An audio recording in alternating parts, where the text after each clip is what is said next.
Good morning, everybody. Good to see you, and good to see you all who are watching on live stream.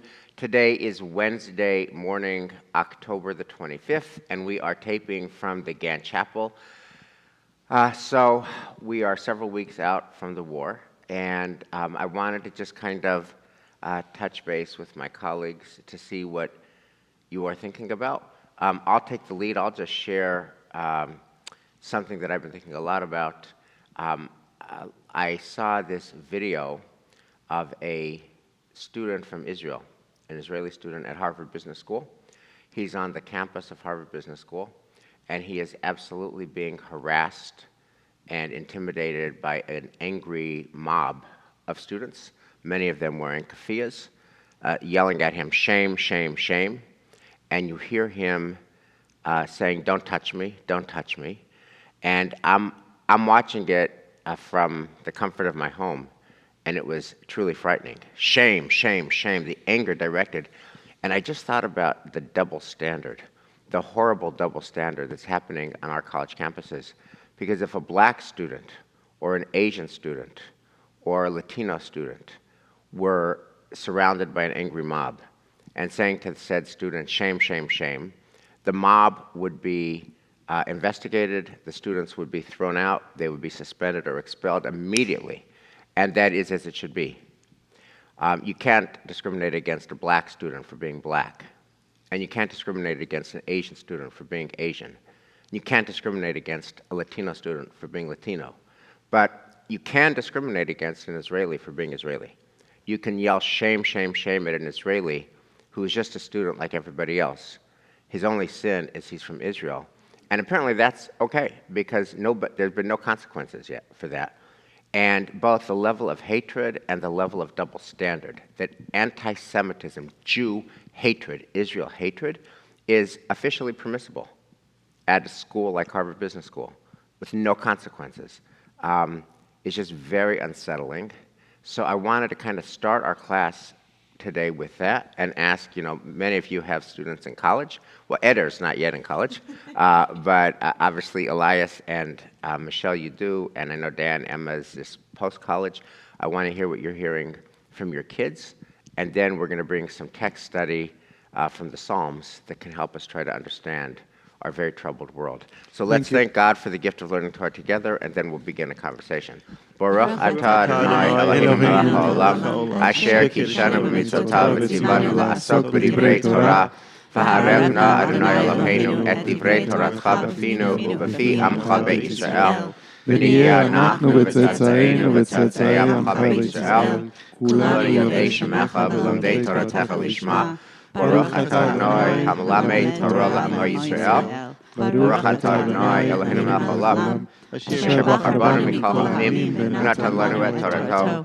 ברוך אתה אדוני נותן התורה. So what are you hearing from your kids, and how are you processing this fraught moment? So thank God my son is doing well. He's doing fine. And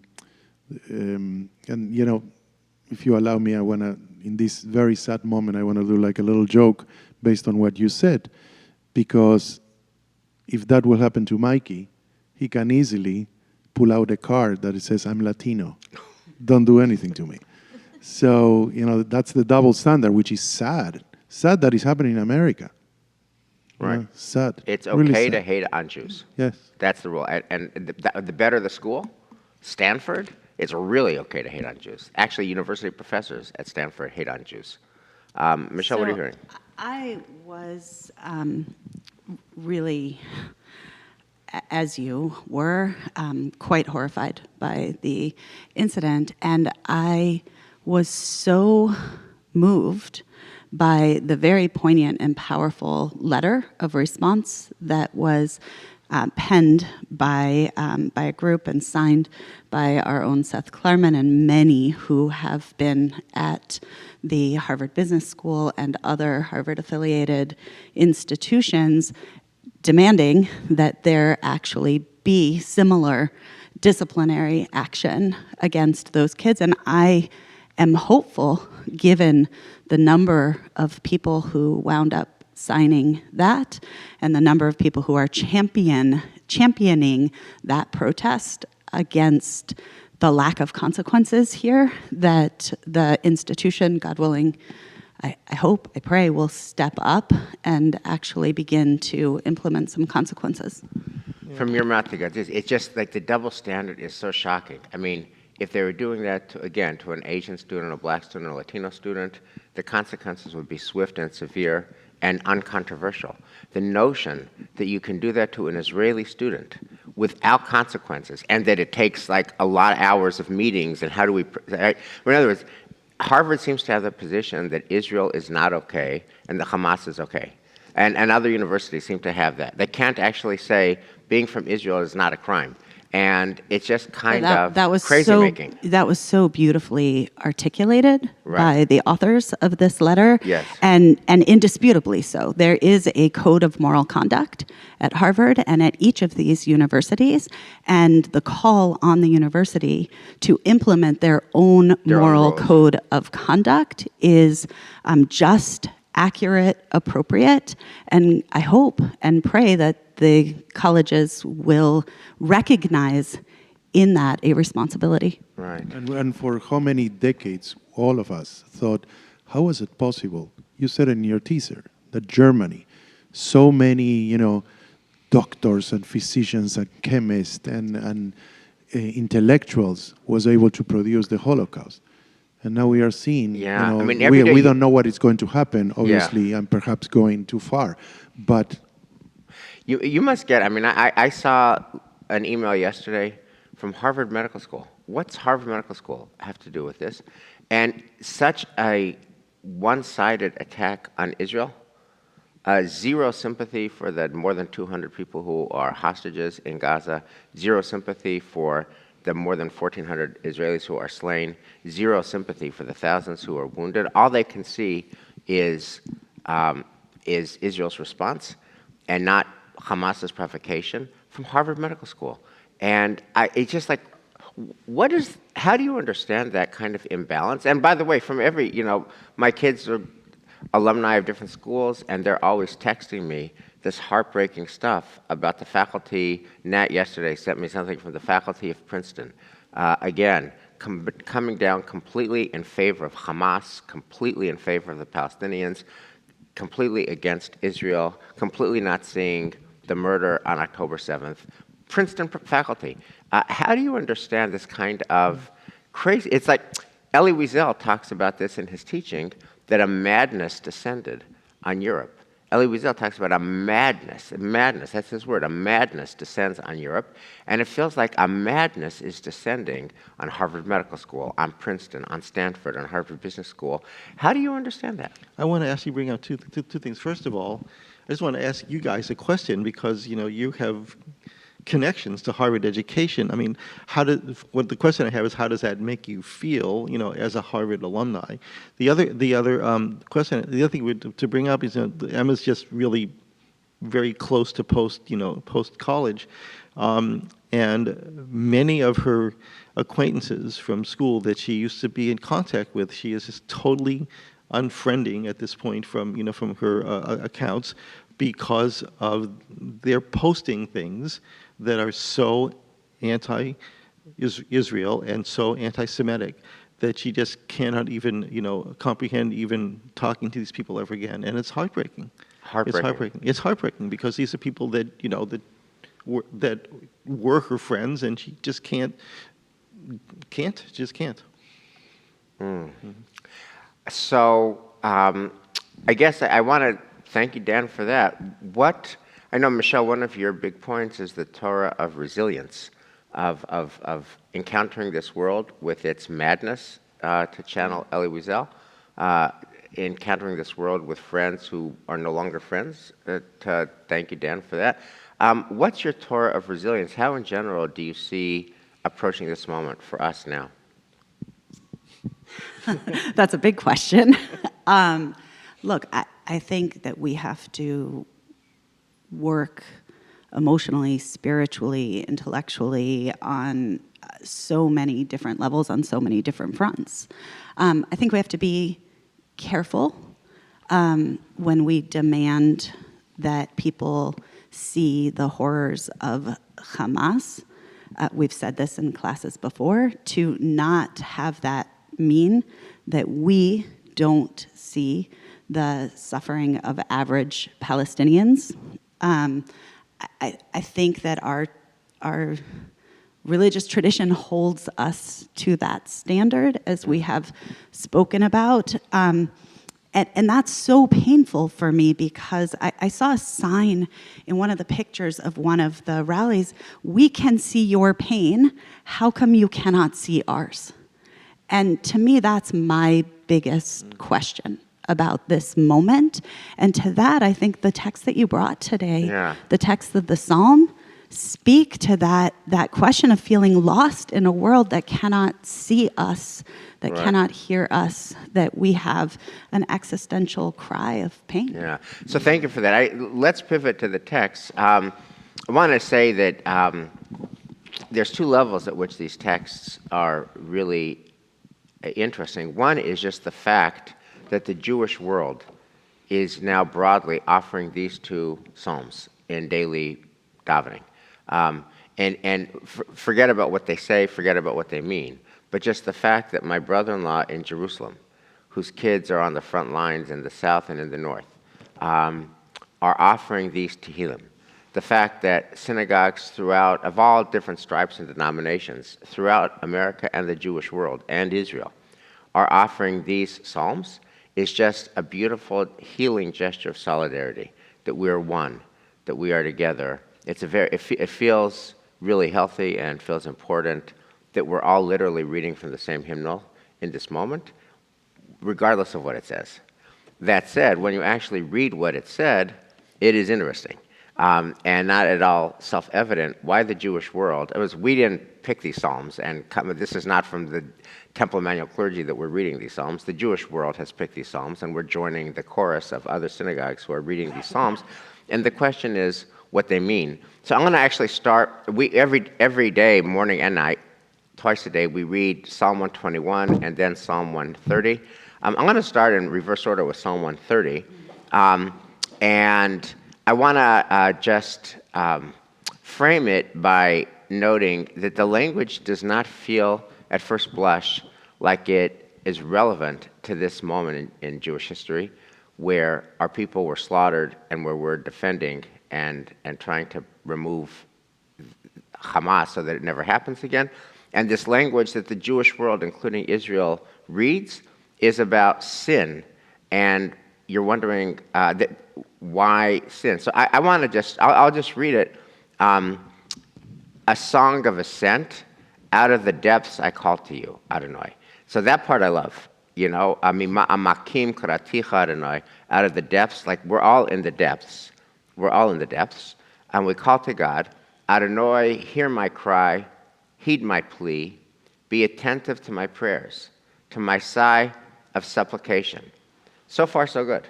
We all feel this groan in our soul. We call out to God. So far, so good. Who could survive, Adonai, if you kept count of every sin? What? Yet you forgive me. Therefore, we revere you. Okay. My whole being waits for Adonai. Hopeful, I long for God's word. I yearn for Adonai more eagerly than watchmen await the dawn. Israel, put your hope in Adonai, for Adonai is generous with mercy. Abundant is God's power to redeem. May God redeem the people Israel from all their sins. And as you all know, the closing part of a prayer, the Chatimah, is kind of the signature oomph, the exclamation point. This psalm ends with Avahu Yifta Yisrael Mikol Avonotav. May God redeem us from our sins. What sins? So the whole thing is a conundrum to me, why the Jewish world picks this psalm. Colleagues, what's your wisdom? Yeah, the first thing, two things come up, out of this. This is the line that we sing in Slichot service. Yes. Right? And, high holidays make sense to talk about sins.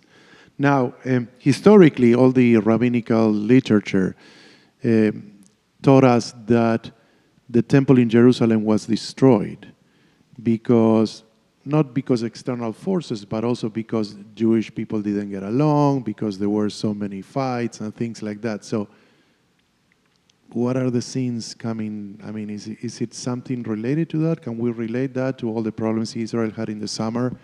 And because it doesn't work to us, these scenes. What, colleagues, do you think about that?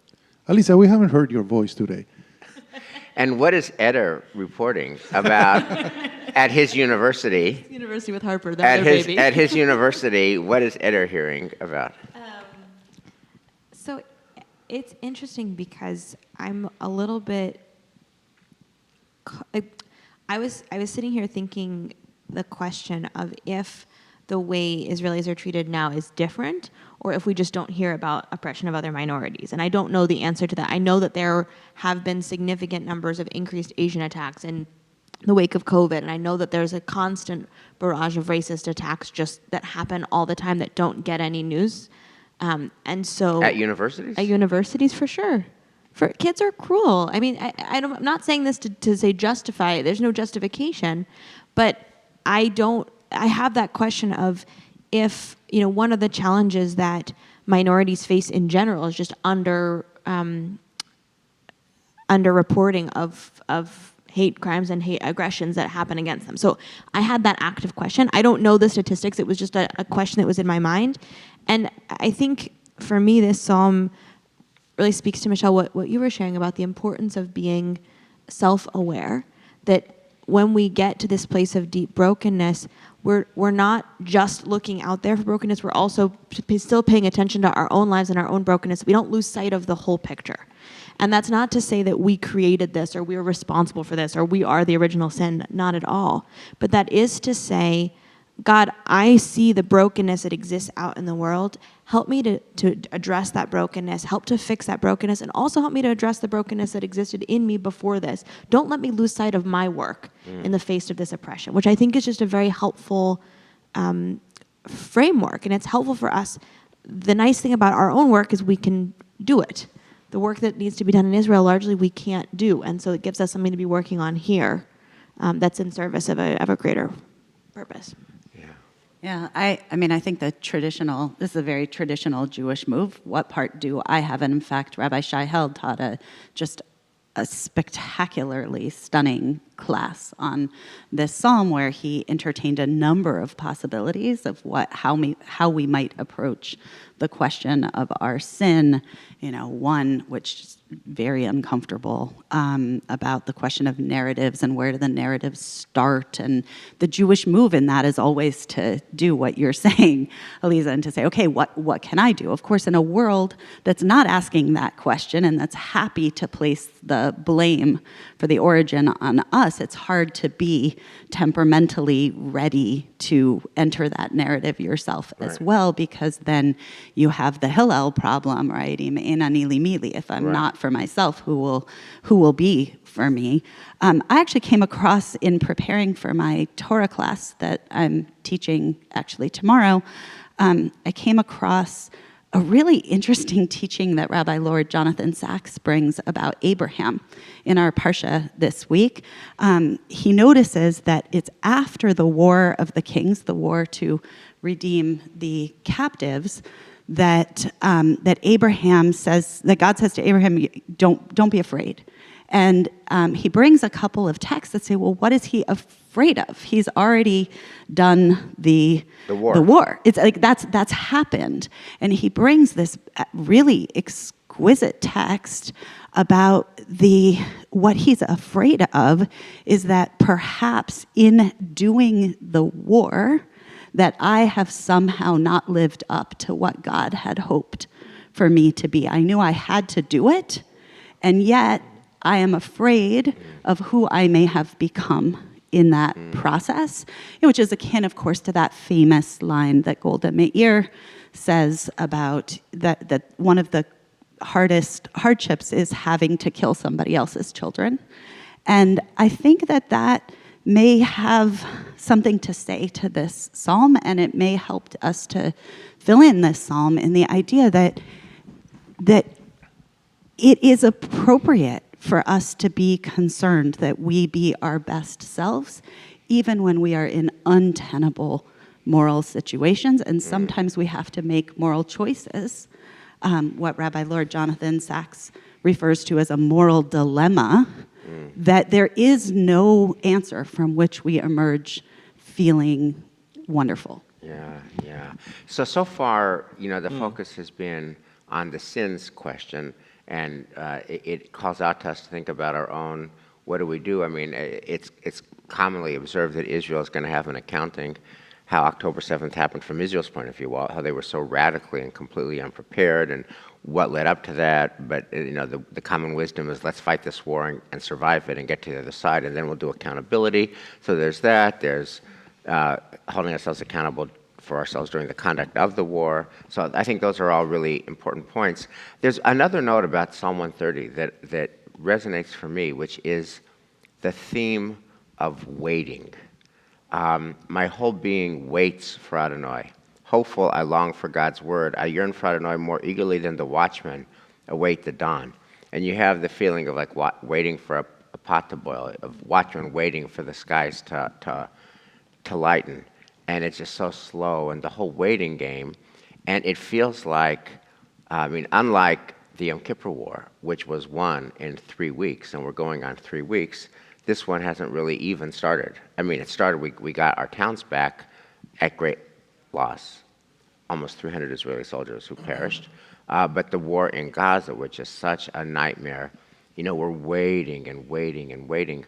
What comes up, and it feels like we're in this endless waiting quagmire here on college campuses, vigil after vigil, and rally after rally, and counter rally after counter rally, and we've just been in a quagmire of waiting for 3 weeks almost. What comes up for you from this psalm about waiting, and what does this psalm have to say about waiting? Well, it's interesting, if the English doesn't say it, but shomim laboker is repeated. So it's not just waiting, it's waiting and waiting and waiting. And I was thinking about it in relation to, what you brought up, that it's this. My grandmother had this expression that it's hard to be a Jew, and we constantly are always waiting for God to be with us. We trust in God, and we trust in God as our protector. Like Michelle was pointing to this week's parsha, God says after Avraham talks to Kedala Omer and Malchi Tzedek, that he says, Ani migain, I'm going to be your shield.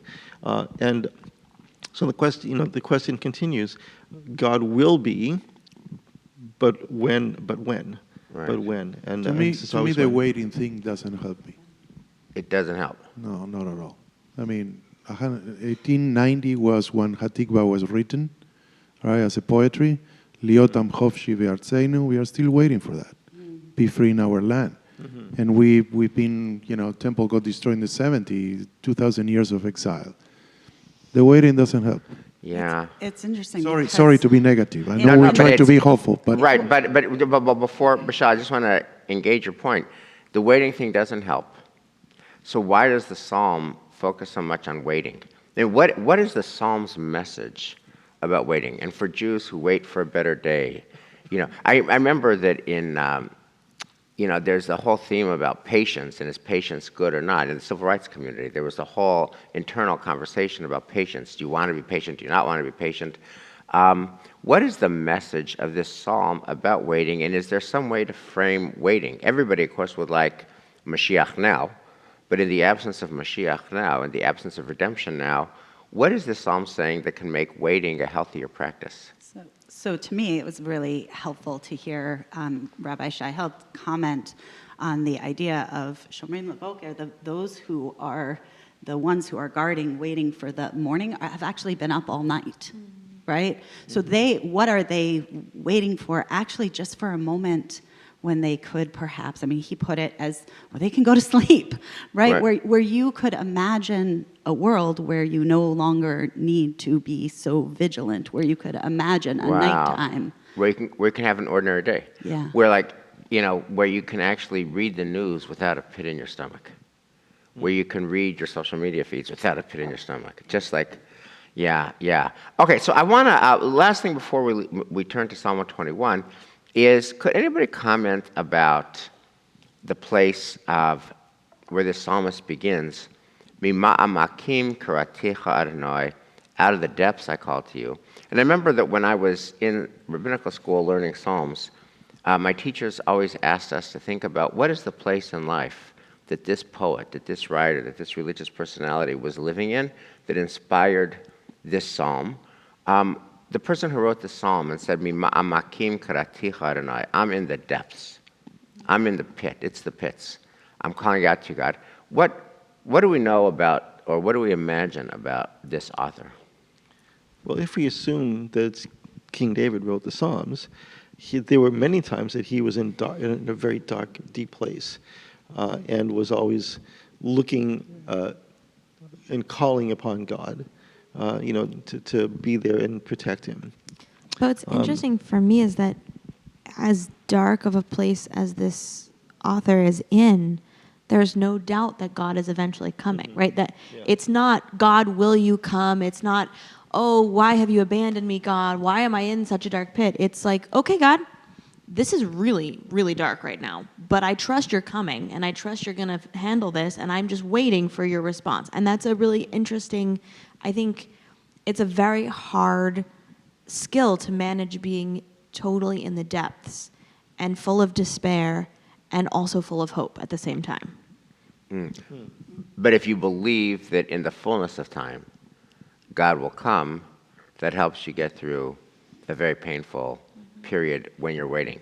Okay, I want to shift from, there's actually an interesting move about these two Psalms. Psalm 130 begins out of the depths, Mima'amakim, down, down, down. And Psalm 121, which is probably the better known one, starts with up, up, up, a song of ascent. I lift up my eyes to the hills. What is the source of my help? Esa Enai el harim. I'm looking up, up, up to the mountain. So the Psalm 130 guy is down below, Mima'amakim. The Psalm 121 is looking up to the mountain. Elias, could you just kind of sing that iconic line, Esa Enai, and kind of how you interpret it, this psalmist who is looking to the heavens and wondering or looking to the mountains, where will my help come from? And what's the meaning you attach to that song and to this psalm?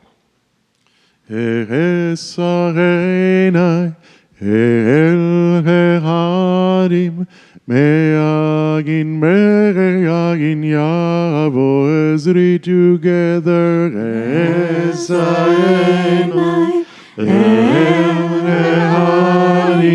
Me'agin yavo ezri me'imadonai oseh shamayim ba'aretz ezri me'imadonai oseh shamayim ba'aretz. What I love about this melody that Rabbi Shlomo Carlebach wrote is that even the melody separates the two lines, the first two lines as a question and an answer.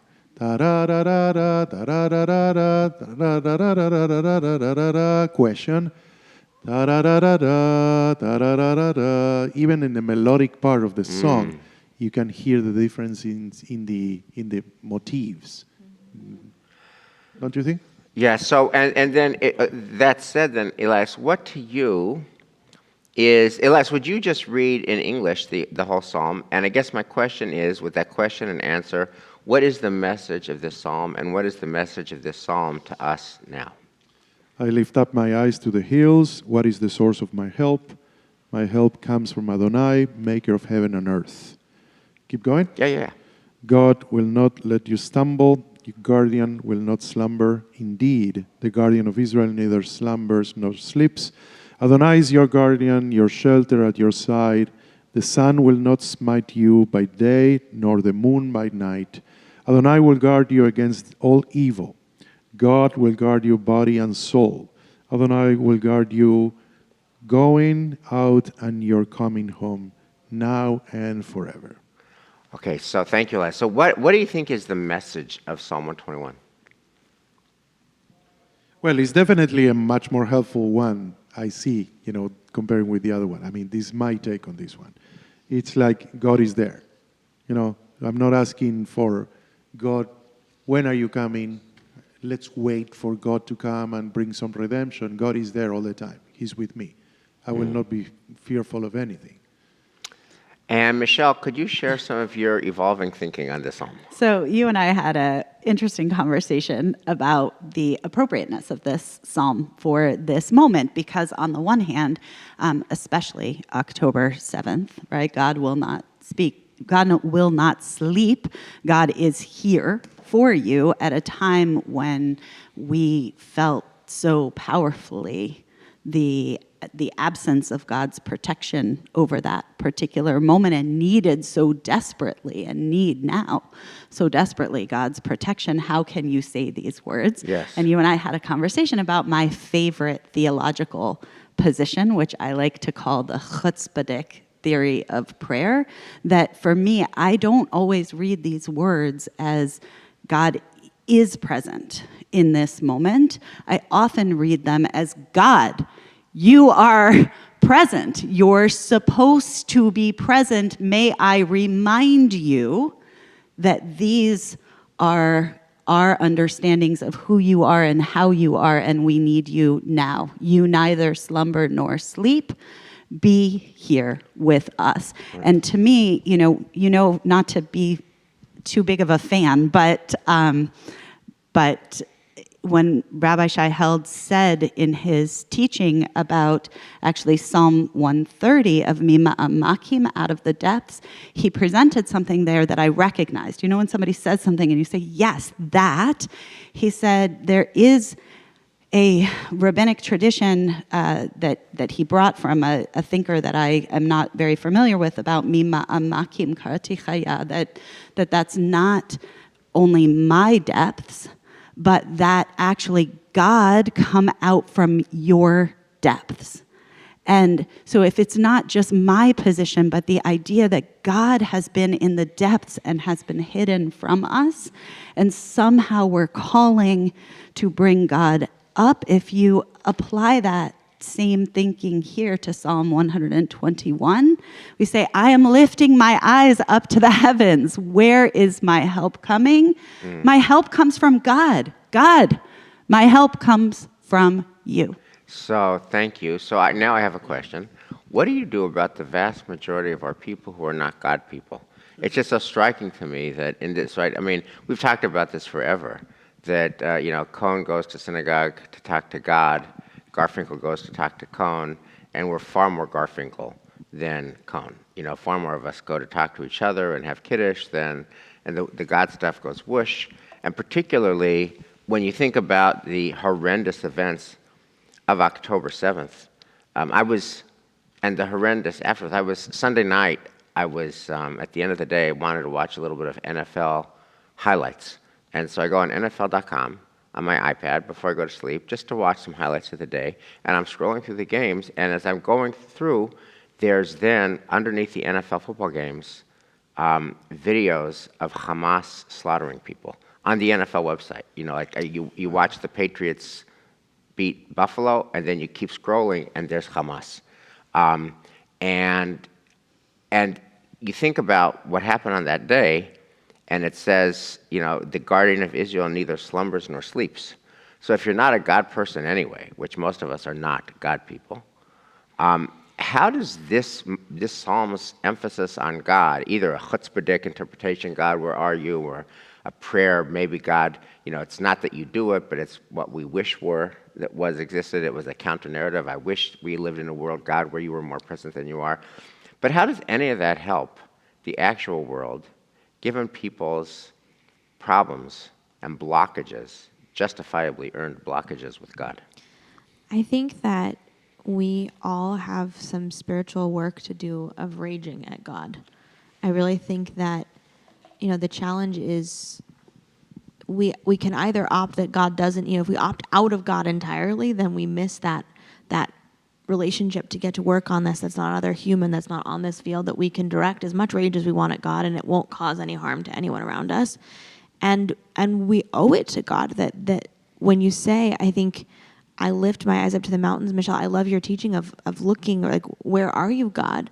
But there's also, I think, in that some, like, you've betrayed us, God, and feeling that betrayal and feeling that the arc of history betrayed us, and how do we process that, I think is really important. So I think it's important to have that rage. I don't, I feel that rage. I'm not sure how to not feel that rage, because to me it's like, what's the point of all of this? And you don't have an answer for that rage. The rage is the answer. In other words, having the rage. And when you think about it, I mean, we're taping this on a Wednesday.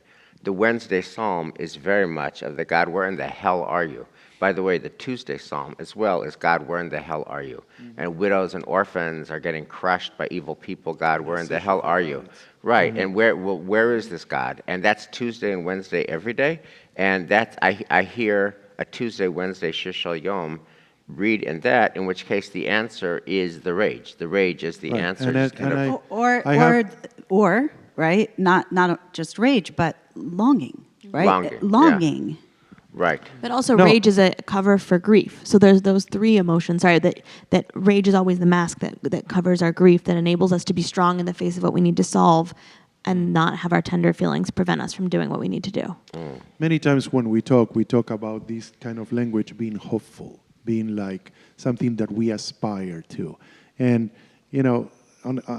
I want to do a funny comparison, but this speaks to me as when you go to a lot of baseball stadiums and they say world champions. The Red Sox were world champions, and they only beat Canadian and American teams. All right? Mm-hmm. So it's a common language that sometimes at times you really forget what you are saying, but it comes together. It makes people coming together with the same feelings, the same worries, the same, beautiful moments to celebrate. So the God language is part of our tradition, it's part of our core. Right. Like the Red Sox say, world champion. I mean, I don't want to offend any Red Sox fans, but, It's the language, yeah. I think, Wes, I want to push back a tiny bit. I think both Psalms start from a dark place. They both are either Lama Alot or Hama Alot, those that are ascending. So even this Psalm, 121, it starts with people in a lower place ascending. Right, they're looking up for help. Right, so right. And to go to your question, even though people are not necessarily God people, I think they always say that that there are no atheists in foxholes. That we are all in a dark place. We are all in a deep place, and no matter how we find a connection, whether it's through the general traditional language of organized religion or some other way, we are trying to find that spiritual place that Elisa was and going back to the language, we are not people who come together and use the word nitzachon, okay? Nitzachon means victory. Yeah, it appears maybe in the prayer for Israel. It appears maybe in the Nisim for Hanukkah, Ve'ala milchamot she'asita la'avoteinu, all the wars that you did for our ancestors. This is the common language. Right. So I want to close with a question. We began with the dark place that we're all in Israel, Gaza, and also on college campuses and the media, literati and glitterati, the poets and the singers, and it just feels like the whole world is against us. And it feels like the whole world is against us because the whole world is against us. What Hamas did is 100 years ago, nobody mentions it, but what Israel is doing to defend itself so it never happens again, that has got all of the energy of the world, from writers and poets and singers, etc., on college campuses, etc., and it makes us feel increasingly alone. And the question that we were surfacing was, do the Psalms help? Do the Psalms help? Do the words of the Psalms help? And we acknowledge that it's helpful just to say these words together with the rest of the Jewish world. That's beautiful. But I want to end with the question, for your darkness, the darkness of your soul, for the heaviness that you carry, for the brokenness of your heart now, is there a message in either of these Psalms that helps?